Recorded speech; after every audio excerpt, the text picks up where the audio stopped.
নমস্কার, আশা করি সবাই ভালো আছো। আগের ভিডিওটাতে দেখিয়েছি কিভাবে এই ছবিটার ওপরের অংশ কালার করেছি। আকাশের কালার, মেঘের কালার, দুর্গার মুখের কালার। এই ভিডিওটাতে দেখাবো ছবিটার বাকি অংশের কালার কিভাবে করতে হয়। আগের ভিডিওটা আশা করব সবার ভালো লেগেছে। এই ভিডিওটাতেও যদি ভালো লেগে থাকে তো অবশ্যই একটা লাইক, শেয়ার এবং কমেন্ট করে দিও, এবং অবশ্যই সাবস্ক্রাইব করে রাখো আমার পরবর্তী ভিডিও পাওয়ার জন্য। চলুন শুরু করা যাক।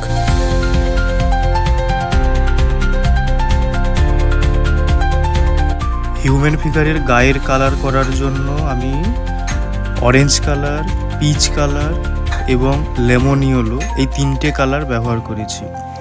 তার সঙ্গে সঙ্গে মাথার চুলে ব্যবহার করেছি ব্ল্যাক এবং বাদামি কালার।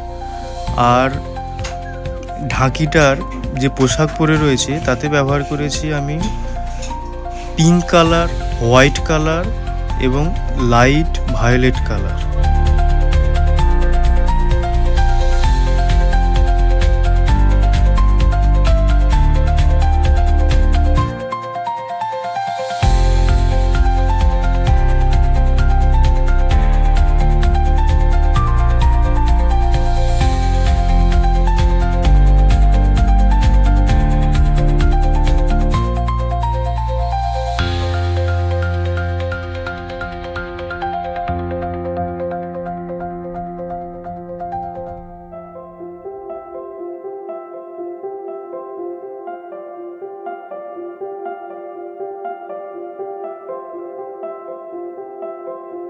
ঢাকি এবং বাচ্চার স্কিনের কালারটা এক রাখলেও তাদের জামা কাপড়ের কালারটা একটু আলাদা আলাদা রকমের করেছি, যাতে করে ছবিটা ভিজুয়ালি দেখতে সুন্দর হয়।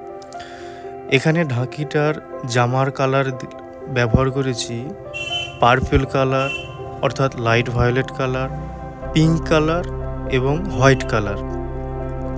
আবার বাচ্চা ছেলেটা যে জামা পরে রয়েছে সেখানে আমি ব্যবহার করেছি লেমন ইয়েলো, প্রুশিয়ান ব্লু এবং খুবই সামান্য পরিমাণে প্রুশিয়ান গ্রিন কালার।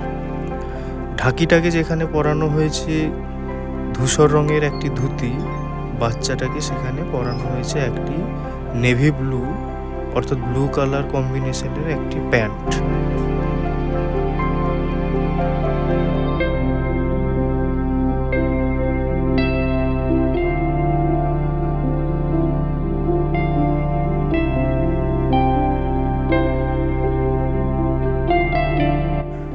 ঝোপঝাড়ের রঙের ক্ষেত্রে আমি ব্যবহার করছি Prussian blue, Prussian green, light green, lemon yellow এবং কোথাও কোথাও ইয়েলো গ্রিন কালার।